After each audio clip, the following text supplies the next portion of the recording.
Praise the lord అందరికీ. So నార్మల్గా మనం బైబిల్లో చూస్తాం కదా, బ్యాప్టిజం అంటే ఏంటి, అసలు బ్యాప్టిజం ఎందుకు తీసుకుంటాడు, బ్యాప్టిజం గురించి బైబిల్ ఏమని చెప్తుంది అనేది స్పష్టంగా మనకి వివరించడానికి ది విక్టోరియస్ మినిస్ట్రీస్ నుంచి టి రాజేశ్వరరావు గారు మన మధ్యలో ఉన్నారు. ప్రైజ్ ది లార్డ్ అన్న. ప్రైజ్ లార్డ్ అయ్యా. సో మా ప్రజలకి చెప్పండి అన్న, అసలు బ్యాప్టిజం అంటే ఏంటి, బ్యాప్టిజం ఎందుకు తీసుకోవాలి? మంచిది. మరి బాప్తిస్మం అన్నది చాలా ప్రాముఖ్యమైన విషయాల్లో ఒకటనమాట. It's one among the best things in Christian life. క్రైస్తవుల యొక్క జీవితంలో చూసినప్పుడు బాప్తిస్మం అన్నది కూడా ఇంకొక మైల్ స్టోన్, ఇంకొక మైలు రాయి. సో అది చాలా ప్రాముఖ్యమైనది. బైబిల్ స్పష్టంగా దాని గురించి వివరిస్తుంది. బాప్తిస్మము అంటే చాలా మందికి చాలా రకాలైనటువంటి దాన్ని ఏమంటారు, వ్యూస్ అనమాట. అంటే వాళ్ళ అంటే ఒపీనియన్స్, రకరకాల ప్రజలకి రకరకాల ఒపీనియన్స్ ఉన్నాయి. కానీ బైబిల్లో మనకు చాలా స్పష్టమైనటువంటి ఆధారాలు ఉన్నాయి. అసలు ఎందుకు తీసుకోవాలి అని అంటే, క్రైస్తవుల యొక్క విశ్వాసానికి లేదా వాళ్ళు ప్రభులోనికి వచ్చారు, రక్షించబడ్డారు, దే రిసీవ్డ్ ది సాల్వేషన్ అన్న దాంట్లో. సో ఇది ఒక పబ్లిక్ గా ఇచ్చే ఒక సాక్ష్యం. It is a public witness, public witness అనమాట. సో సీక్రెట్ కాదు. ఇదిగో నేను యేసయ్యని నమ్ముకున్నాను, రక్షించబడ్డాను, నా ఫెయిత్ లో నేను ఉన్నాను, కాబట్టి దీని I'm manifesting it in public, అందరికి నేను చూపిస్తున్నాను అని చేసేది బాప్తిజం. ఎస్ అన్న. సో చాలా డినామినేషన్స్ లో రకరకాలైన బ్యాప్టిజమ్స్ ని మనం చూసాం కదన్న. సో ఇలా ప్రజల పట్ల ఉన్న కన్ఫ్యూజన్ ని బ్రేక్ చేయడానికి మీ దగ్గర ఏమైనా ఆన్సర్ ఉందా? యా, సొసైటీలో చూస్తే చాలా చాలా అంటే ఇట్స్ ఆల్ అంటే డినామినేషన్ వైజ్ వెళ్ళిపోయి వాళ్ళ ఓన్ థియాలజీలోకి వెళ్ళి వాళ్ళు బాప్తిస్మాన్ని ఇస్తూ వచ్చారు. సో మనకు చూస్తే రకరకాల బాప్తిస్మాలు ఉన్నాయి. వాటిలో సింపుల్ గా మనం చూసుకున్నట్లయితే, మన భారతదేశంలో చూసినట్లయితే మనకు కామన్ గా ఇచ్చేది నీళ్ల బాప్తిస్మం. సో నీళ్లలో కదా ఇచ్చే బాప్తిస్మం. కొంతమందికి చిన్న పిల్లలు అప్పుడే కదా చిలకరింపు బాప్తిస్మం అంటారు. They just sprinkle the water on the child, చిలకరింపు బాప్తిస్మం అంటారు. కొంతమంది just they pour water on them, they call it as a baptism. ఇట్లా డిపెండ్ ఆన్ దేర్ డినామినేషన్. రకరకాల బాప్తిస్మాలు ప్రజల్లో ఉన్నాయి. ఎస్ అన్న. సో నిజంగా నీటి బాప్టిజం తీసుకున్న వాళ్ళే స్వర్గానికి వెళ్తారా అన్న? వాళ్ళకి హెవెన్ ఎంట్రీ ఓన్లీ నీటి బాప్టిజం తీసుకున్న వాళ్ళకే ఉంటుందా? ఎందుకు అని అంటే చాలా మంది బాప్టిజం తీసుకోవాలి అని అనుకొని తీసుకోలేని పరిస్థితులు ఉంటాయి. వాళ్ళ ఫ్యామిలీ సిచ్యువేషన్స్ కావచ్చు, వాళ్ళ వే ఆఫ్ లివింగ్ కావచ్చు. సో వాళ్ళ వే ఆఫ్ లివింగ్, వాళ్ళ ఫ్యామిలీ సిచ్యువేషన్స్ అన్ని అడ్డొచ్చినా గానీ దే బిలీవ్ ఇన్ క్రైస్ట్. ట్రూగా దేవుణ్ణి నమ్ముతారు, యేసు ప్రభు యేసు నా నిజమైన రక్షకుడు అని నమ్ముతారు. సో వాళ్ళలో ఉంటది ఆశ, కానీ బాప్టిజం తీసుకోలేని సిచ్యువేషన్ ఉంటది. అది మేబీ క్రిస్టియన్స్ అయినా అవ్వచ్చు, లేక క్రిస్టియన్ కాని వారైనా అవ్వచ్చు. సో వాళ్ళ గురించి మీ ఒపీనియన్? యాక్చువల్ గా బాప్తిస్మం అన్నది ఒక విశ్వాస యొక్క సిరీస్ లో అది ఫస్ట్ వచ్చేది కాదు, మొదట వచ్చేది కాదు అది. సో తర్వాత వచ్చేది. సో దానికంటే ముందు ప్రతి వ్యక్తి ఎక్కవలసిన ఒక మెట్టు ఉంది. So one step is there. So దాన్నే సాల్వేషన్ అంటాం. రక్షణ, రక్షణ, సాల్వేషన్ అంటే అది అన్యులు కానీ ఎవరన్నా కానీ, క్రైస్తవ కుటుంబాలు జన్మించిన వాళ్ళు కానీ ఎవ్వరు కూడా డైరెక్ట్ గా పరలోకం వెళ్ళడానికి వీల్లేదు. సో ఇట్ ఈస్ అంటే చాలా ఇంపార్టెంట్ అయిన విషయం. మరి చాలా మంది అనుకుంటారు కదా, మా నాన్నగారు పాస్టరు, మా తాత పాస్టరు, సో మాది క్రిస్టియన్ ఫ్యామిలీ, నేను క్రిస్టియన్ ఫ్యామిలీలో జన్మించాను కాబట్టి నేను డైరెక్ట్ పరలోకం వెళ్ళిపోతాను అంటే నో, అలా జరగదు. సో భూమి మీద పుట్టిన ప్రతి వ్యక్తి ఈ ప్రాసెస్ గుండా వెళ్ళాలి. సో దాంట్లో నెంబర్ 1 సాల్వేషన్, రక్షణ. రక్షణ అంటే ఏంటంటే ప్రతి వ్యక్తి వారి పాపాలను ఒప్పుకొని వారి పాత జీవితాన్ని విడిచిపెట్టి క్రొత్త జీవితంలోకి వాళ్ళు రావాలి. సో దాన్నే మారు మనస్సు అంటాం. సో జీవితం మారాలి, బ్రతుకు మారాలి, మారు మనసు పొందాలి.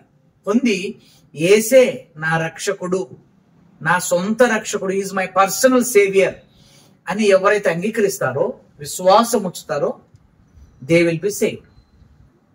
అందుకని బైబిల్లో ఉంది, ఎందరూ నా నామమును అంగీకరించురో వారందరూ కదా నా పిల్లలు అవుతారు. యోహాను సువార్తలు ఉంటుంది అనమాట. యోహాను సువార్తలు, ఎందరైతే నా యందు విశ్వాసం ఉంచారో వారందరికీ పిల్లలవుటకు నేను అధికారం ఇచ్చానంటారు. So they will become the children of God. So salvation is number 1. Then it comes the baptism. So మనము ఈ రక్షణ అనుభవం లేకుండా చాలా మందికి ఈ దినాల్లో ఈ మొదటి స్టెప్ లేకుండా రెండో స్టెప్లో చాలా మంది ఇదిగో నేను బాప్టిజం తీసుకుంటాను అని మునిగెళ్ళిపోతున్నారు. మునిగెళ్ళిపోవడంలో ఏమి లేదు. So it is changed life. మారు మనసు పొందిన జీవితం అనేది చాలా ప్రాముఖ్యం. ఇప్పుడు కొంతమంది బాప్టిజం అన్నది ఉద్యోగం కొరకు బాప్టిజం సర్టిఫికేట్ కావాలి, క్రిస్టియన్ జాబ్స్ ఉన్నాయి, క్రిస్టియన్ ఎడ్యుకేషన్ కొరకు. So they come and request, pastor గారు సర్టిఫికేట్ కావాలంటే కొంతమంది సర్టిఫికేట్ ఇచ్చేస్తారు, డబ్బులు తీసుకుంటారు. I'm sorry for this. నిజంగా అలా ఉన్నాయా? Yes, some people they take money and they just give the certificate. So వాళ్ళు రక్షించబడి ఉండరు, నిజమైన బాప్తిజం కూడా తీసుకోరు. ఓన్లీ చదువు కొరకు, లేకపోతే జాబ్ కొరకు, లేకపోతే ఇంకేదైనా అవసరం, కొంతమంది వివాహం కొరకు, మ్యారేజ్ కొరకు. సమ్ పీపుల్ దే కమ్, ఎందుకంటే ఇది ఒక ఆచారం అనమాట.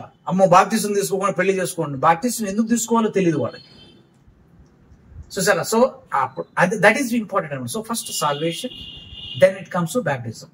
తర్వాత మీరు అడిగిన క్వశ్చన్ లోకి వస్తున్నాను. సో నేను సడన్ గా బాప్తిజం తీసుకోవాలనుకున్నాను, తీసేసుకున్నాను. నేను పరలోకం పోతానా అంటే పోను. ఇప్పుడు చెప్పాను ఆల్రెడీ. సో పరలోకం పోవడానికి బాప్తిజం కాదు, బాప్తిజానికంటే ముందు ఒక స్టెప్ ఉందని చెప్పాను. రక్షించబడాలి. రక్షించబడాలంటే మారు మనసు పొందాలి, పశ్చాత్తాపం కలగాలి. అయ్యో నేను ఇంత పాపిగా ఉంటిని, నా యేసయ్య కలవరిశిలో ఇంత కార్యం చేశాడా, నాకు తెలియదు, ఇప్పుడు విన్నాను. నన్ను ఎవ్వరూ ఆదరించేవాళ్ళు, రక్షించేవాళ్ళు, నాకు నెమ్మదిచ్చేవాళ్ళు లేరు, ఇప్పుడు విన్నాను, కాబట్టి నా జీవితం మార్చుకుంటున్నాను అని ఒక అనుభవంలోకి నువ్వు వచ్చినప్పుడు నువ్వు నిజంగా ఆ రక్షణలోకి వస్తావు. దాని తర్వాతే బాప్తిజం తీసుకోవాలి. సో మీరు అడిగారు, అట్లా వచ్చిన వాళ్ళు ఇప్పుడు అందరూ ఎటు పడితే అటు బాప్తిజం తీసుకొని చచ్చిపోతే పరలోకం అయితే వెళ్ళరు. మారు మనసు పొంది రక్షించబడి బాప్తిజం తీసుకున్న వాళ్ళే. సో ఇదన్నమాట. అందుకనే మనకు సువార్తలో కూడా దేవుడు రాయించి పెట్టాడు, సర్వలోకానికి వెళ్ళండి, సర్వ సృష్టికి సువార్తను ప్రకటించండి, నమ్మి అన్న దాంట్లో రక్షించబడి అని అర్థం. Those who believe in that gospel, those who believe in Jesus, those who believe in the work of the cross, the sacrifice. Yes. నమ్మి, విన్నారా? నమ్మి బాప్తిజం పొందిన కూడా రక్షించబడు. సో ఇప్పుడు డైరెక్ట్ వచ్చి మునిగాను నేను పరలోకి వెళ్ళిపోతే వెళ్ళవు. సో అందరు కూడా తెలుసుకోవాల్సిన సత్యం అన్నమాట ఇది. సో 1, 2 నార్మల్ గా కొంతమంది బాప్టిజం తీసుకోవడానికి భయపడతా ఉంటారు. ఎందుకు అనంటే బాప్టిజం అనంటే పాత జీవితాన్ని, పాత అడిక్షన్స్ ని, పాతగా చేసిన పాపాలు ఇవన్నీ విడిచి కొత్తగా జీవించడం స్టార్ట్ చేస్తారు కాబట్టి. సో కొందరి అపోహ ఎలా ఉంటదంటే ఇంకా నేను తర్వాత కూడా పాపం చేస్తే ఎట్లా, అది నా కౌంట్, నేను చేసిన పాపాలు కౌంట్ అన్ని క్లీన్ అయిపోయాయి, తర్వాత నేను పాపం చేస్తే ఎట్లా అని ఒక భయంలో వాళ్ళు బాప్టిజం తీసుకోవడం బంద్ చేస్తారు. సో ఇలాంటి టెంప్టేషన్స్ అఫ్ కోర్స్ గా వస్తాయి. టెంప్టేషన్స్ వచ్చినప్పుడు వాటిని ఎలా ఓవర్కమ్ చేయాలి, ఒకవేళ పాపంలో వాళ్ళు బాప్టిజం తీసుకున్నాక పడినాక కూడా వాళ్ళ పరిస్థితి ఏంటి? యాక్చువల్ గా ఇప్పుడు నేను చెప్పిన దాంట్లోనే ఆన్సర్ ఉంది. ఇప్పుడు అందుకనే బాప్తిజం కాదు ముందు, బాప్తిజం కాదు ఇంపార్టెంట్, రక్షణ ఇంపార్టెంట్. ఎవరైతే నిజమైన రక్షణలోకి వెళ్ళుంటారో వాళ్ళు బాప్తిజం తీసుకోవడానికి ఆలస్యం చేయరు, భయపడరు. Yes. బైబిల్ ఒక ఎవిడెన్స్ ఉంది. ఒకసారి రథం మీద వెళ్తా ఉంటారు, ఒక ఇద్దరు వ్యక్తులు వెళ్తా ఉంటారు. మధ్యలో వెళ్తేప్పటికీ ఆయన ప్రభుని కూర్చొని ప్రత్యక్షత అవుతుంది, జీవితం మారిపోతుంది. Yes. వెంటనే అంటాడు, అక్కడ రథం ఆపండి, ఇదిగో నీళ్లున్నాయి, ఇక్కడ బాప్తిస్మడానికి ఏంటి అభ్యంతరం? ఏం లేదు, ఐఎమ్ రెడీ. సో మారు మనసు పొంది ఆయన ఒక నిశ్చయితలకు వచ్చిన తర్వాత, అయ్యో మళ్ళీ నేనేమో నా పాత పాపాలు చేస్తానేమో, పడిపోతానేమో, తగ్గిపోతానేమో, లేకపోతే నేను ఇంక ఇంతతో అయిపోయింది, నేను పరిశుద్ధంగా బతకాలి, నా సంగతి ఏంది అని అనుకునే చాప్టర్ లేదు ఇక. అట్లా అనుకున్న వాళ్ళు నిజమైన మారు మనసు రక్షణలోకి రాలేదు అంటాం. నెంబర్ 1. సో నిజమైన మారు మనసు రక్షించబడిన వాళ్ళు ఆలస్యము చేయరు, భయపడరు. ఇప్పుడు మీరు అన్నట్లుగా అయ్యో ఇల్లు నేనేమవుతా పడిపోతుంది, ఇప్పుడు నుంచి మళ్ళీ పరిశుద్ధంగా జీవించండి. ఎస్, రక్షించబడినప్పటి నుంచే పరిశుద్ధంగా జీవించాలి. రక్షించబడడం అంటేనే దాని కొరకు. So that is very important. So అందుకనే మన జీవితంలో దీన్ని మనం ప్రయారిటీస్ ఇంపార్టెంట్. రక్షణ ముందు, తర్వాత బాప్తిసం. నిజమైన రక్షణలోకి వచ్చిన తర్వాత బాప్తిసం తీసుకున్నవాడు ఎవడు కూడా భయపడడు, సంతోషంగా బాప్తిసం తీసుకుంటాడు.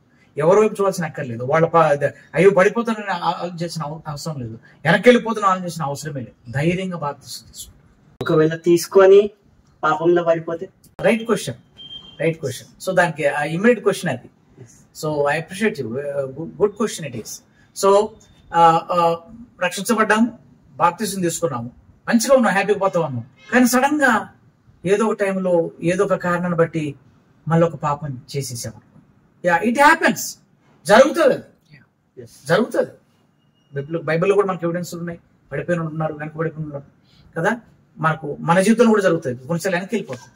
కానీ ఒకసారి తీసుకున్న తర్వాత మళ్ళీ తీసుకోవాల్సిన అవసరం లేదు.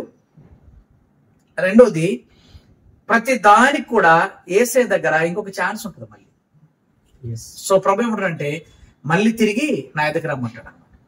మళ్ళీ మనము అయ్యా ఇదిగో ఈ చిన్న తప్పు నేను చేసా, మళ్ళీ పడిపోయి నన్ను క్షమించయ్యా అని మనము తిరిగి ప్రభువుతో సరి చేసుకోవడంలో రెక్టిఫికేషన్ అంటారు దాన్ని. తిరిగి రెక్టిఫై చేసుకుంటే వాటన్నిటిని దేవునితో మళ్ళీ తిరిగి మనము సమాధాన పడినప్పుడు నీలో మళ్ళీ తిరిగి అదే పీస్, మళ్ళీ నువ్వు ఆయనతో కలిసి ప్రయాణం చేస్తావు. భయపడవు దేనికి. That is the answer. దీంట్లో యాక్చువల్గా మనం ఇంకొంచెం డీప్ సబ్జెక్టులు కూడా వెళ్తే, ఇందాక ఫస్ట్ మీరు అడిగారు అసలు బాప్తిసము అసలు దేనికి అని అడిగారు. యాక్చువల్గా అక్కడ కొంత మనం మిస్ అయ్యాం. సో దేనికి అన్నప్పుడు అక్కడ ఒక 2-3 విషయాలు ఉన్నాయి. సో మొట్టమొదటిగా మత్తయి సువార్త తీస్తే, మత్తయి సువార్తతో చాలా చక్కగా రాశారు వై బ్యాప్టిజం. నేను మీ కొరకు చదవడానికి ప్రయత్నం చేస్తాను. మత్తయి సువార్తలో నుంచి 3వ అధ్యాయంలోకి మనం వచ్చినట్లయితే అక్కడ చాలా స్పష్టంగా 11వ వచనంలో మనం చూస్తాం. Gospel according to Matthew chapter 3 verse 11, 3వ అధ్యాయం 11వ వచనంలో అక్కడ తెలుగులో ఎంత బాగా రాశారంటే, మారు మనస్సు నిమిత్తము నేను నీళ్లలో లేదా నీళ్లతో మీకు బాప్తిసం ఇచ్చుచున్నాను. ఇప్పుడు అర్థమైందా? ఇప్పుడు అంటే దేనికి బాప్తిసం? దేనికి? మారు మనస్సు. Right answer. సో బాప్తిసం అన్నది కదా నువ్వు తీసుకున్నావు కాబట్టి నేను తీసుకోవడానికి కాదు, ఏదో నేను క్రిస్టియన్ ఫ్యామిలీలో పుట్టాను కాబట్టి తీసుకోవాలి అని కానీ కాదు. లేదు మా డాడీ మమ్మీ వాళ్ళు తీసుకున్నారు, నేను కూడా వయసుకు వచ్చాను, నేను కూడా తీసుకోవాలి కాదు. లేదు మా చర్చి పాస్టర్ చెప్పిండు నువ్వు కూడా బాప్తిసం తీసుకోవాలంటే తీసేసుకున్నాను. Wrong. It won't survive that purpose. So baptism is not for any ritual or any the routine process. నువ్వు తీసుకుంటే నేను తీసుకున్నా, నా తర్వాత నాకు కూడా. నో, మారు మనస్సు నిమిత్తమైన బాప్తిసం. So repentance, those who change their life, they only baptise. So ఇది చాలా ఇంపార్టెంట్ అనమాట. బాప్తిజం జరిగేది ఏంటంటే ఒక డీప్ క్లెన్సింగ్ జరుగుతుంది. డీప్ క్లెన్సింగ్ అంటే ఏంటి? డీప్ క్లెన్సింగ్ అనేది నీళ్ళల్లో ఏమి లేదు. మనం 10 సార్లు పోయి స్నానం చేసి వచ్చినా ఉట్టి పై మురికి పోతుంది కానీ లోపల ఉన్న మురికి పోదు. దాన్ని ఎవరు కడగరు. అందుకని నేను దాని గురించి మాట్లాడుతాను. మొదటి step is very important. So మొదటి ప్రభు దగ్గరకు వచ్చినప్పుడు యేసయ్య నీ రక్తముతో నన్ను కడగయ్యా. సో రక్తము ఏం చేస్తుందంటే, blood has the value to cleanses. Water cleanses outside, but blood cleanses inside. So అది జరుగుతుంది అన్నమాట. సో ఆ నిశ్చయితే మనము వాటర్లో మనం చూపిస్తాం. బాప్తిజం కదా అసలు ఎట్లా ఇస్తారు, ఇందాక మీరు అడిగారు వేసాను, మన నీళ్ళ దగ్గరకు పోతాం. సో నిజమైన బాప్తిజం నీళ్ళలో ఇచ్చే బాప్తిజం. ఇందాక డిఫరెంట్ డినామినేషన్ అనుకున్నాం కదా, చిలకరింపు అని అవన్నీ నీళ్లు పోయడం, అవన్నీ కాదు, వాటర్లు ఇచ్చే బాప్తిజం నిజమైన బాప్తిజం. అందుకని ఇక్కడ మనం చూస్తే కదా, మొట్టమొదటిగా యోహాను బాప్తిజం ఇచ్చే యోహాను చాలా బాప్తిజం ఇస్తూ వస్తున్నాడు. యేసు ప్రభువారు కూడా ఇస్తారు. యేసు ప్రభువారు మనకు ఒక బెస్ట్ మోడల్. ఆయన కూడా యోర్దాను నదిలోకి వెళ్ళి ఆయన నీళ్ళల్లో నీటి బాప్తిజం తీసుకున్నాడు. సో అక్కడ జరిగే క్రియ ఏంటంటే, నీళ్ళల్లో ఎందుకు మనము కంప్లీట్ గా ముంచి మళ్ళీ పైకి తీస్తాం. సో ఇవి రెండు ప్రక్రియలు అన్నమాట. కంప్లీట్ గా మునగడం అంటే ఏంటంటే, నా పాత జీవితాన్ని, నా పాత పాపాలు, నా పాత స్వభావం అన్ని కూడా నేను సమాధి చేస్తున్నాను, విడిచిపెడుతున్నాను. బయటికి రావడం ఏంటంటే, వాటన్నింటిని విడిచి నూతన స్వభావము, నూతన జీవితము, నూతన ఆనందాన్ని పొందుకొని నూతన వ్యక్తిగా నేను మారేందుకు బయటకు వస్తున్నాను. ఇవన్నీ ఎవరు చూస్తుంటారు? సంఘ సభ్యులు చూస్తారు, స్నేహితులు చూస్తారు, ప్రజలు చూస్తారు, అన్యులు చూస్తారు. అందరూ చూస్తుండగా పబ్లిక్ గా మనం ఇచ్చే ఒక సాక్ష్యం. So this is the baptism. యాక్చువల్గా దీంట్లో ఇంకోటి కూడా మత్తయి సువార్త 28వ అధ్యాయంలో కూడా 19వ వచనంలోకి వెళ్తే, యేసు ప్రభువారే ఒక కమాండ్ ఇచ్చాడు తన శిష్యులకి. ఏమని ఇచ్చాడు? Go into the world, preach them the gospel. సర్వలోకానికి మీరు వెళ్ళి సువార్తను ప్రకటించండి, సువార్తను ప్రకటించండి. రక్షించబడిన వారికి బాప్తిస్మం. చూడండి ఏముంది. కాబట్టి అది మనకు ఆజ్ఞలో ఉంది. మీరు వెళ్ళి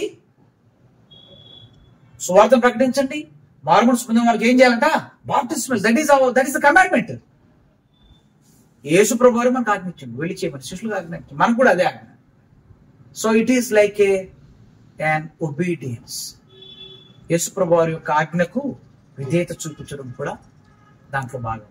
సో అందుకు కూడా మనం కూడా వెళ్ళాలి, స్వార్థ ప్రకటించాలి, సిద్ధపరచాలి, నమ్మిన వారికి బాప్తిజం. ఈ సొసైటీలో బాప్టిజం మీద చాలా కాంట్రవర్సీస్ వస్తున్నాయి. నార్మల్ గా బాప్టిజం ఎందుకు ఇస్తారు, ఇది భారతదేశము, సో బయటి కల్చర్ ఇక్కడ ఎందుకు, సో ఇక్కడ ఎందుకు తీసుకోవాలి, ఇక్కడ ఎందుకు ఇస్తున్నారు బాప్టిజం అని చెప్పి చాలా వ్యతిరేకతలు క్రైస్తవుల మీద వస్తున్నాయి. సో దాన్ని బట్టి మీరు ఏం చెప్తారు? యాక్చువల్ గా ఇందాక నుంచి నేను చెప్తున్నట్లే, నిజమైన క్రైస్తవుడు ఎవరంటే, ఇప్పుడు క్రిస్టియన్ ఫ్యామిలీలో జన్మించినోడు కాదు, పాస్టర్ పిల్లలు కాదు, ఉట్టిగా బైబిల్ తీసుకుని గుడికి పోయించిన కూడా కాదు, యూకే బ్రిటన్ నుంచి వచ్చితే వాడు బ్రిటిష్ వాళ్ళండి అని క్రిస్టియన్స్ అనడానికి కూడా వీలు లేదు. అమెరికా దేశం నుంచి క్రిస్టియన్ కంట్రీ వచ్చారు అంటే వాళ్ళు కూడా క్రైస్తవులు అనడానికి వీలు లేదు. నీకు ఆశ్చర్యం కలగడం లేదా? ఏంటి లేదంటున్నారు?